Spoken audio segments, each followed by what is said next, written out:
Հայաստանում բարձրաստիճան հանդիպումներից հետո Գերմանիայի նախագահը մեկնել է Բաքու հանդիպել Ադրբեջանի նախագահի հետ։ Անդրադարձ է եղել երկկողմ հարաբերություններին, տնտեսական, էներգետիկ գործակցությանը, ինչպես նաև տարածաշրջանային զարգացումներին։ Իլհամ Ալիևը Ֆրանկ-Վալտեր Շտայնմայերի հետ հանդիպմանը հայտարարել է, որ Հայաստանի հետ խաղաղության պայմանագրի տեքստը ամբողջությամբ համաձայնեցված է։ Փաստաթուղթը բաղկացած է 17 պարբերությունից, այստեղ Ադրբեջանը լրացուցիչ պայմաններ չի առաջադրում։ Մեր պայմանները Հայաստանին հայտնի են, դրանք նոր չեն։ Մինսկի խմբի լուծարում և սահմանադրության փոփոխում, սակայն դեռ որևէ լուրջ արձագանք չենք ստացել, նշել է Իլհամ Ալիևը։ Նրա խոսքով այս երկու պայմանի կատարումից հետո խաղաղության պայմանագրի ստորագրմանը ոչինչ չի խանգարի։ Միևնույն ժամանակ Ալիևը կարծիք է հայտնել, որ Ադրբեջանի և Հայաստանի դիրքորոշումները խաղաղության հասնելու հարցում բավականին մոտեցել են։ Ըստ ադրբեջանական ԶԼՄ-ների Գերմանիայի նախագահն էլ համոզմունք է հայտնել, որ Հայաստանի և Ադրբեջանի միջև խաղաղության գործընթացը մեծ նշանակություն ունի։ Շտայնմայերը ողջունել է խաղաղության համաձայնագրի տեքստի վերջնականացումը։ Հիասքանչ պահ է այն կնքելու համար, պետք չէ բաց թողնել այս հնարավորությունը։ Փոխզիջումների գնալու քաղաքական կամք է հարկավոր, ասել է Գերմանիայի նախագահը, հավելել՝ Բեռլինը կանի հնարավոր է կողմերին աջակցելու համար։ Նա կարծիք է հայտնել, որ Հայաստանի և Ադրբեջանի միջև կայուն խաղաղություն հաստատելու համար երկար ժամանակ կպահանջվի։ Շտայնմայերի խոսքով հարկավոր է աստիճանաբար փոխվստահության մթնոլորտ կառուցել։ Գերմանիայի նախագահը նաև հայտարարել է Լեռնային Ղարաբաղի հարցում Բեռլինը հստակ դիրքորոշում ունի,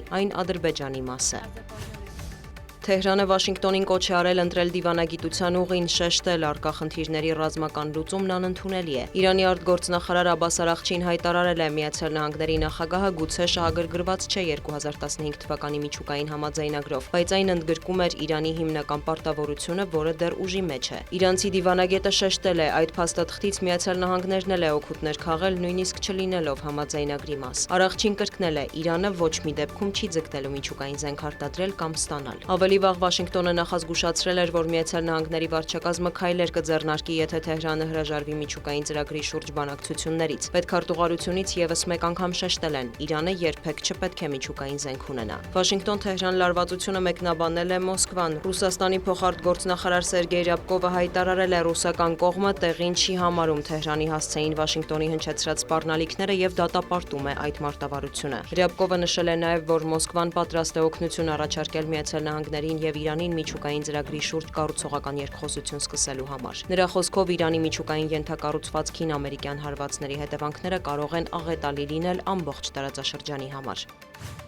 Կրեմլի խոսնակը մեկնաբանել է Դոնալդ Թրամփի խոսքերը, որ Վաշինգտոնը կարող է լրացուցիչ մաքսատուրքեր սահմանել ռուսական նավթի համար, եթե Մոսկվան խանգարի ռուս-ուկրաինական կարգավորմանը։ Դմիտրի Պեսկովը հայտարարել է, որ այդ բարդ հարցը քննարկվում է Վաշինգտոնի հետ։ Լրագրողների հարցին երբ և որտեղ կարող են հանդիպել Դոնալդ Թրամփը և Վլադիմիր Պուտինը, նա պատասխանել է՝ դեռ հայտնի չէ։ Մեկնաբանելով ԱՄՆ նախագահի առաջիկա հնարավոր այցը Սաուդյան Արաբիա, Կրեմլի խոսնակը նշել է՝ դա որևէ կապ չունի Ռուսաստանի նախագահի հետ։ Պեսկովը նաև հայտնել է, որ Ռիադում ռուս-ամերիկյան բանակցությունների ընթացքում ռուսական պատվիրակության անդամ Կիրիլ Դմիտրիևը կարող է մեկնել ԱՄՆ։ Դմիտրի Պեսկովը լրագրողների հետ զրույցում չի բացառել նման հնարավորությունը։ Շարունակում ենք շփումը ամերիկացիների հետ տարբեր ուղիներով, այլ կոնկրետ բան ասել չեմ կարող, հավելել է ՌԴ նախագահի խոսնակը։ Ավելի վաղ CNN-ը հայտնել էր, որ Դմիտրիևն այս շաբաթ կայցելի Վաշինգտոն հանդիպելու Դոնալդ Թրամփի հատուկ բանագնաց Սթիվ Ուիթկոֆի հետ։ Լրատվամիջոցի տվյալով ԱՄՆ կառավարությունը ժամանակավորապես չեղարկել է ռուս պաշտոնյայի նկատմամբ սահմանված պատժամիջոցները նրան վիզա տրամադրելու համար։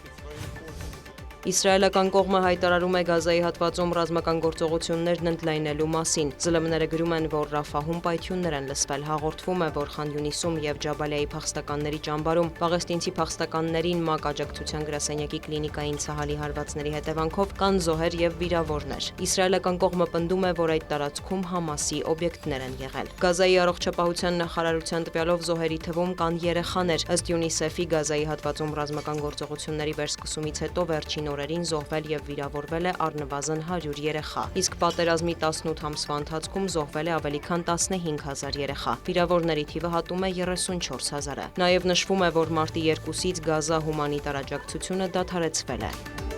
Դիանա Գասպարյան, լուրեր։